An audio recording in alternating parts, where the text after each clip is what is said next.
नमस्कार दोस्तों। Objective series की वीडियो नंबर 6 जिसका कोड है हैज़ 006, जिसमें कुल 25 ऑब्जेक्टिव हैं। आज हम उसके डिस्कशन पर चर्चा करने वाले हैं। यह वीडियो थोड़ा विलंब से आ रही है, उसके लिए मैं क्षमा प्रार्थी हूँ। अगली बार से हम कोशिश करेंगे कि विद इन 24 आवर्स आपके डिस्कशन वीडियो आपको अवेलेबल हो जाए। तो चलते हैं ऑब्जेक्टिव डिस्कशन की तरफ। आपकी ऑब्जेक्टिव सीरीज का क्वेश्चन नंबर 1 था, सक्कुसाण तथा मरुंड ने समुद्रगुप्त की अधीनता स्वीकार करने हेतु कौन कौन सी विधियां अपनाई? आत्मनिवेदन, कन्योपायन, गुरुत्मदन या उपरोक्त सभी। तो दोस्तों, मैं आपको एक मैप के थ्रू समुद्रगुप्त की सारी नीतियां शॉर्ट में बता रहा हूं, जितना आपके एग्जाम के लिए इंपॉर्टेंट है। तो समुद्रगुप्त की कितनी नीतियां थी? अपने साम्राज्य के विस्तार में कितनी नीतियों का प्रयोग किया उसने? 4। कौन कौन सी? आर्यावर्त में प्रसवोद्धरण, दक्षिणावर्त में ग्रहण मोक्ष अनुग्रह, गणराज्यों में सर्वकरदान आज्ञाकरण प्रणामागमन, और नॉर्थ वेस्ट में आपको कौन सी पॉलिसी मिल जाएगी? 3 इंपॉर्टेंट स्टेप्स में, आत्मनिवेदन, कन्योपायन, गुरुत्मदंक। ठीक है, तो इस तरीके से समुद्रगुप्त ने अपने राज्य का विस्तार किया। क्वेश्चन नंबर 1 का आंसर हो जाएगा उपरोक्त सभी। क्वेश्चन नंबर 2 एक स्टेटमेंट है, इसका आंसर है गौरीशंकर ओझा। क्वेश्चन नंबर जो 3 है वो भी वंशावली जानने के प्रमुख अभिलेख पूछा है गुप्त वंश के, तो उपरोक्त सभी हैं। समुद्रगुप्त की दक्षिणापथ की नीति क्या है? मैंने अभी आपको बता ही दिया। दक्षिणापथ की नीति है ग्रहण मोक्ष अनुग्रह। ठीक है, सर्वकरदान नीति कहां प्रयोग हुई? गणराज्यों के लिए, आपको पता ही है। ठीक है, जिसको गणतंत्र राज्य भी बोलते थे। फिर मैंने आपको भारत का नेपोलियन बताया ही था। इतने राज्यों को जीतने के बाद विंसेंट स्मिथ ने क्या बोला है? भारत का नेपोलियन। ठीक है, विशाख दत्त की रचना है देवी चंद्रगुप्तम, पता होना चाहिए आपको। फाहयान, अब याद रखिएगा, चीन से आए तो 4 से ज्यादा हैं विदेशी, लेकिन जो इंपॉर्टेंट हैं वो 2 ही हैं, एक तो फाहयान और दूसरा वेनसोंग। तो फाहयान जब आप लिखोगे, ठीक है, और वेनसोंग लिखोगे, सामान्य भाषा में यदि मैं बात करूं, बिल्कुल जनरल, कोई लॉजिक नहीं लगाना, कुछ भी नहीं लगाना, तो फाहयान का एफ रख लो और वेनसोंग का एच रख लो। एफ किस नंबर पर आएगा? 6, और एच किस नंबर पर आएगा? 8। तो पहले कौन आएगा? फाहयान, बाद में कौन आएगा? वेनसोंग। ये आपको पता होना चाहिए। तो जो फाहयान है, फाहयान भारत में 15 वर्षों तक यात्रा किया, और यह आया था भारत में 399 से 414 एडी। इस समय भारत में शासन किसका था? चंद्रगुप्त द्वितीय विक्रमादित्य। याद रखिएगा, फाहयान के समय भारत में राज चल रहा था चंद्रगुप्त द्वितीय विक्रमादित्य का। फिर आता है वेनसोंग गुप्तोत्तर काल में। ठीक है, यह कब आता है? यह आता है 629 से 645 तक भारत में रहता है। मतलब ये लगभग 16 इयर्स भारत में रहता है। और ये किसके दरबार में संरक्षित था? ये हर्षवर्धन के दरबार में संरक्षित था। वर्धन वंश है ना। तो याद रखिएगा, वेनसोंग 16 इयर्स भारत में रहा। जो बाद में आया ज्यादा रुका, जो पहले आया कम रुका, लेकिन ये 14 इयर्स रुका था, ज्यादा कम भी नहीं है ना। 399 से 414 एडी, और जबकि ये 629 से 645 एडी। ठीक है, 629 से 645 एडी हर्ष के दरबार में था। ठीक है, इस तरीके से इन दोनों को याद रखना है अपन को। आगे चलते हैं। क्वेश्चन नंबर नेक्स्ट 10, ये फैक्चुअल क्वेश्चन है, इसका आंसर मंदसौर अभिलेख है। क्वेश्चन नंबर 9, नालंदा विश्वविद्यालय की स्थापना कुमारगुप्त ने की। ठीक है, हूणों के समय भारत, जब हूणों का पहला आक्रमण हुआ तो भारत में गुप्त वंश का लगभग अंत चल रहा था।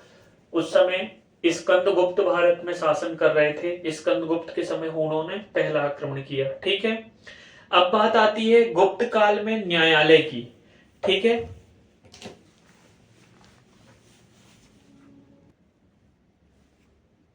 पर गुप्त काल में जो न्यायालय की व्यवस्था है वो 4 वर्गों में डिवाइड थी। आज भी यदि आप देखोगे मोटा मोटा तो 4 वर्गों में ही डिवाइड है। वो कैसे, वो मैं आपको बता दूंगा अभी। पहले हम ये देखते हैं, सर्वोच्च न्यायालय जो था वो राजा का न्यायालय कहलाता था। उसके नीचे पूग नामक न्यायालय होते थे, उसके नीचे श्रेणी होती थी और उसके नीचे कुल होते थे। अब आ जाते हैं वर्तमान में क्या व्यवस्था है। तो वर्तमान में आप देखोगे सबसे ऊपर सुप्रीम कोर्ट है, सर्वोच्च न्यायालय। उसके नीचे राज्यों में हाई कोर्ट्स होते हैं, उसके नीचे डिस्ट्रिक्ट कोर्ट होते हैं, और सबसे नीचे जो है वो व्यवहार न्यायालय होते हैं। यदि आप तहसील लेवल पर जाओगे ना तो वहां आपको व्यवहार न्यायालय मिलेंगे।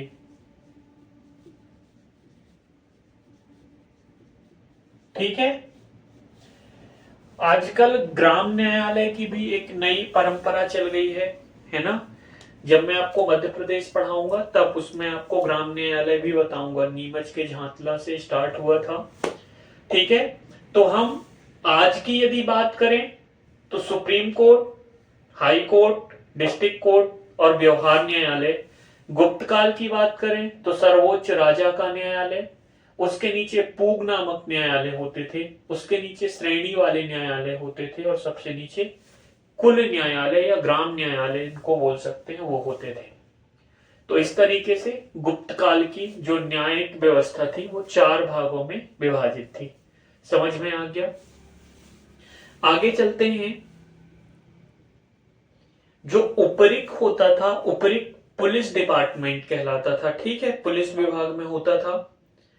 अब यहां है न्याय संहिता में ब्राह्मण की परीक्षा किससे की गई है? तो ब्राह्मण की परीक्षा तुला से की गई है। तुला बैलेंस होता है ना, ऐसे ही ब्राह्मण से आशा की गई है कि ब्राह्मण एक संतुलन बना करके और राज्य को चलाने में राजा की हेल्प करेगा, सहायता करेगा। ठीक है, लेकिन इसमें नीचे 3 ऑप्शन और है, अग्नि से, जल से और विष से। तो याद रखिएगा, ब्राह्मण की तुला से परीक्षा की गई थी। क्षत्रिय, चूंकि क्षत्रिय योद्धा होता है, वो उसका अंदर हमेशा ताकत, तेज होता है, तेज। तो तेज की तुलना उनने अग्नि से की है। मतलब मैं यदि दूसरे शब्दों में बोलूं तो क्षत्रिय की तुलना अग्नि से की गई है। वैश्य, वैश्य मतलब व्यापारी। व्यापारी कैसा होता है? व्यापारी हमेशा जल की तरह स्थिर होता है ना। जब उसके पास काम आता है, जब आप एक पौंड में, एक सागर, एक तालाब में जाओगे तो आपको सरोवर का पानी कैसा दिखता है? एकदम शांत। लेकिन जैसे ही आप उसमें बाल्टी डालें कि वो पानी पूरा हिलने लगता है। ऐसे ही वैश्य समाज होता है ना। उसका काम क्या है? उसका काम है व्यापार करना। आपका उससे कोई लेना देना नहीं है, आपसे कुछ नहीं बोलेगा, लेकिन आपने उसके यहां से उधार लिया सामान, ठीक है, और समय पर वापस नहीं किया, वो आपको बार बार बार बार बार बार पिंग करेगा, है ना। तो इस तरीके से वैश्य समाज की तुलना जल से की गई थी, परीक्षा की गई थी। और अंत में विष। आपको पता ही है पहले छुआछूत कितनी ज्यादा थी, है ना। ये सब कुप्रथाएं थी जो। तो जो शूद्र वर्ग था, जो सबसे निचली कास्ट थी, उसको छूना भी पसंद नहीं करते थे पहले लोग, है ना। इसलिए उसकी तुलना, उसकी परीक्षा विष से की गई है, आप सोच सकते हैं। ठीक है, इस तरीके से इन चारों वर्गों की अलग अलग परीक्षा अलग अलग चीजों से की गई है। आगे चलते हैं। क्वेश्चन नंबर 14 फैक्चुअल क्वेश्चन है। विष्णु स्तुति से शुरुआत जूनागढ़ अभिलेख की भी हुई है और एरन अभिलेख की भी हुई है। सिरपुर में किसका मंदिर स्थित है? तो सिरपुर में लक्ष्मण का मंदिर स्थित है।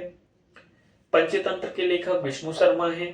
सूर्य सिद्धांत आर्यभट्ट का है। चरक का संबंध आयुर्वेद से है। प्रभाकर वर्धन का संबंध पुष्यभूति वंश से है। ये सब फैक्चुअल क्वेश्चन है। चीनी यात्री वेनसोंग मैंने अभी बता ही दिया आपको।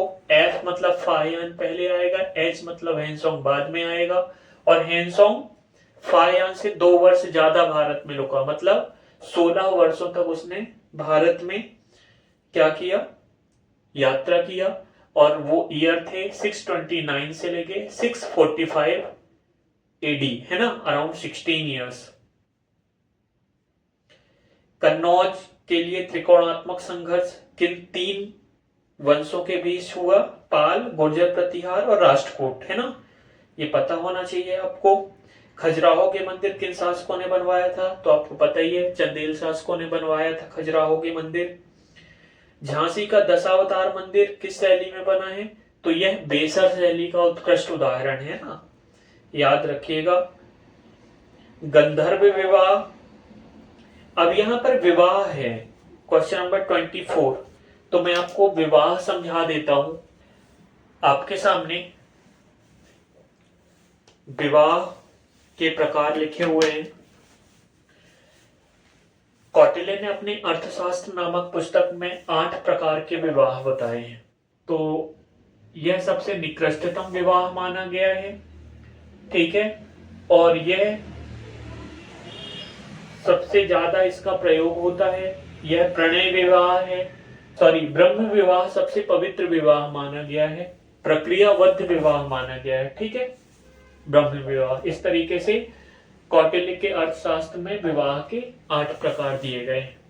आगे चलते हैं। आपकी जो ऑब्जेक्टिव सीरीज का वीडियो का लास्ट क्वेश्चन है वो था महिलाओं की संपत्ति के अधिकार को वंचित करने की कुप्रथा कब से शुरुआत हुई, है ना इसकी। तो इसमें 4 ऑप्शन है, और मैंने आपको वैदिक के ऑब्जेक्टिव लगाते समय बताया था कि जितनी भी अच्छी बातें थी महिलाओं के अधिकार से लेके उनके जीवन जीने की स्तर तक, ये सब ऋग्वैदिक काल की और सिंधु सभ्यता की संस्कृति की देन थी। लेकिन जैसे उत्तर वैदिक काल आया, उत्तर वैदिक काल से महिलाओं की स्थिति में गिरावट लगातार चालू हो गई। तो आपका जो लास्ट क्वेश्चन है 25 नंबर का, उसका सही आंसर है ऑप्शन ए, उत्तर वैदिक काल। आज की वीडियो को यही समाप्त करते हैं। आपसे उम्मीद है आपको ये वीडियो पसंद आई होगी। पसंद आई हो तो आप चैनल को सब्सक्राइब करें, वीडियो को अपने दोस्तों के साथ शेयर करें। बहुत बहुत धन्यवाद। जय हिंद।